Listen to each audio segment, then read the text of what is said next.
pharmaceutical companies hiking the prices of drugs. Martin Shkreli is the former CEO of Turing Pharmaceutical, who's responsible for hiking the price of at least one drug by 5,000%. Are you going to change the price? No.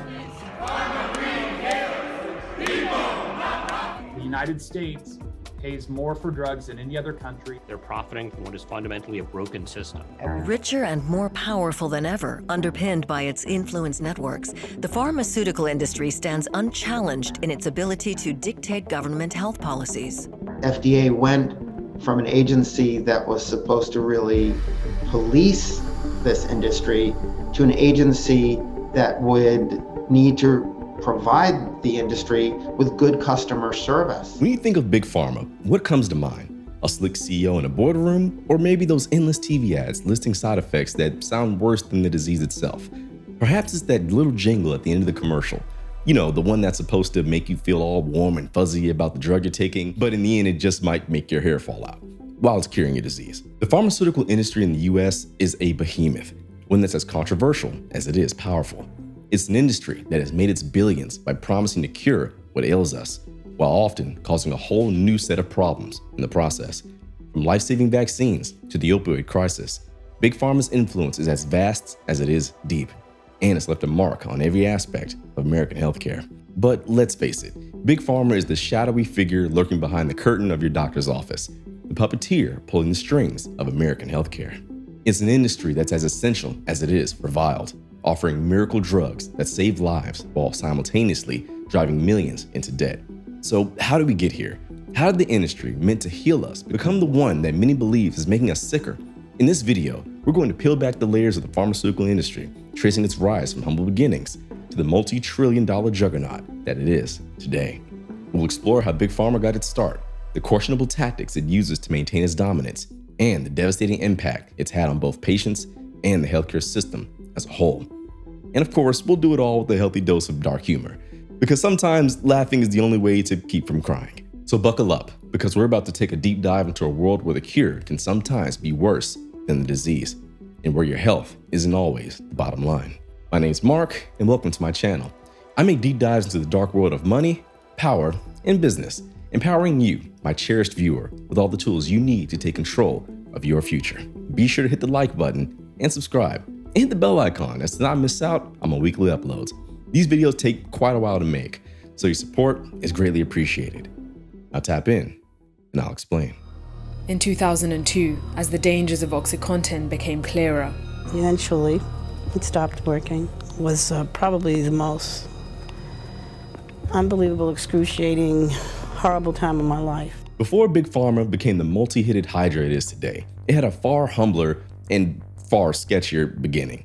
Picture this, it's the 19th century, and medicine is in the wild west of science. You've got peddlers hawking miracle cures from the back of horse-drawn wagons, selling everything from opium-laced syrups to mysterious tonics that promise to cure whatever ailed you. No questions asked. It was a time when the line between medicine and general quackery was all about as clear as mud, and consumers were left to figure out for themselves whether they were being healed or hustled. This market was flooded with these so-called patent medicines, most of which were little more than alcohol, morphine, and cocaine mixed with a few other herbs for flavor. And let's not forget the ultimate con artist, John D. Rockefeller, who turned snake oil into big business, creating a monopoly on medicine that laid the foundation for today's pharmaceutical industry. Back then, regulation was virtually non-existent, and companies could make any claim they wanted about their products without fear of consequence. It was the golden age of snake oil salesmen, and the public paid the price, often with their health. But as science progressed, so did the pharmaceutical industry. The 20th century brought about monumental changes with the discovery of penicillin in 1928, marking the dawn of the antibiotic era. Suddenly, medicine was no longer a game of chance. It was becoming a legitimate science. Companies that had once thrived on the sales of dubious remedies began investing in research and development, leading to the creation of drugs that genuinely improved and in many cases saved lives. It was a revolution in healthcare, and it set the stage for the rise of Big Pharma. But as these companies grew, so did their influence. By the mid-20th century, pharmaceutical companies were no longer just producers of medicine. No, they were major players in the American economy. with the power to shape public policy, control the narrative around health, and, most importantly, dictate the price of their products.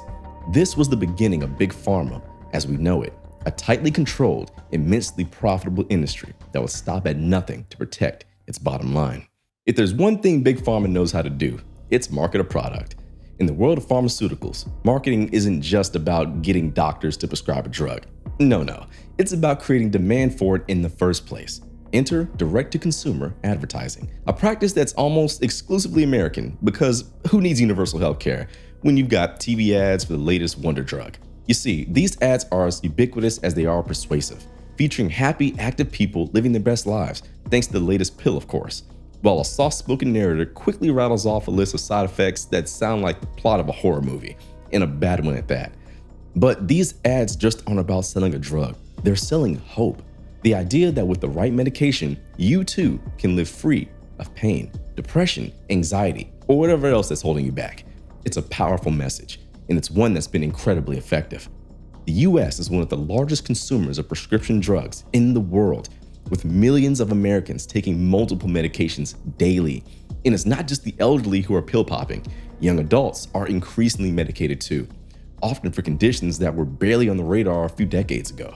While the marketing machine keeps churning out new drugs and new promises, the reality is often much more complicated. The pharmaceutical industry has been accused of everything from pushing unnecessary medications to downplaying the risks of their products. One of the most notorious examples is the opioid crisis, where aggressive marketing and often misleading information led to widespread addiction and countless deaths. And yet, despite the growing backlash, Big Pharma continues to wield immense power, utilizing its deep pockets to influence legislation, silence critics, and keep the profits rolling on in. Big Pharma is a well-oiled machine, one that's designed to keep consumers coming back for more, even when the cost, both financial and personal, is sky high. And in a country where healthcare is a privilege, not a right, Big Pharma knows it holds all the cards. For all the good that modern medicine has done, there's no denying that the pharmaceutical industry's pursuit of profit has come at a steep cost. The US healthcare system is one of the most expensive in the world, and much of that is driven by the price of prescription drugs. It's not uncommon for life-saving medications to be priced out of reach for many Americans, forcing them to choose between their health and their financial well-being. It's a cruel irony that in the land of the free, the ability to stay healthy often comes with a price tag that's anything but. But the financial impact is just the tip of the iceberg. The overprescription of medications, often driven by aggressive marketing as mentioned earlier, and incentivized by pharmaceutical companies, has led to a host of public health issues. As we talked about, the opioid crisis is perhaps the most glaring example, but it's far from the only one. Antibiotic resistance, fueled by the overuse of antibiotics, is another ticking time bomb that threatens to undo decades of medical progress. And then there's the rise of polypharmacy, where patients, particularly the elderly, are prescribed multiple medications that can interact in dangerous and unpredictable ways. It's a bitter pill to swallow, but one that's all too familiar for millions of Americans who have seen firsthand the dark side of Big Pharma. Whether it's the struggle to afford necessary medications in the first place, the fallout from addiction, or the long-term health consequences of over-medication, the impact of the pharmaceutical industry's profit-driven approach is impossible to ignore. And let's not forget the human toll. Behind every statistic is a person, a mother, a father, a child, whose life has been irrevocably changed by the practices of an industry that often prioritizes profit over people. It's a sobering reality, and one that raises serious questions about the role of Big Pharma in our healthcare system. When it comes to regulating the pharmaceutical industry, the lines are often as blurry as the doctor's handwriting. The US Food and Drug Administration, or the FDA, is supposed to be the watchdog that keeps Big Pharma in check, ensuring that drugs are safe, effective, and honestly marketed. But the reality is far more complicated. The FDA relies heavily on funding from its very industry, and is supposed to regulate it, creating a potential conflict of interest that has raised more than a few eyebrows. This cozy relationship has led to a regulatory environment where drug companies often hold the upper hand. The process for approving new drugs is notoriously complex, but Big Pharma has the resources to navigate it, often fast-tracking medications through the system and onto the market, which leads scrutiny that one might expect.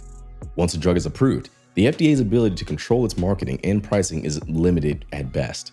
But the regulatory roulette doesn't stop there. Pharmaceutical companies often spend millions lobbying lawmakers, ensuring that legislation is crafted in their favor. This has led to a system where drug prices are among the highest in the world, and efforts to lower them are met with fierce resistance.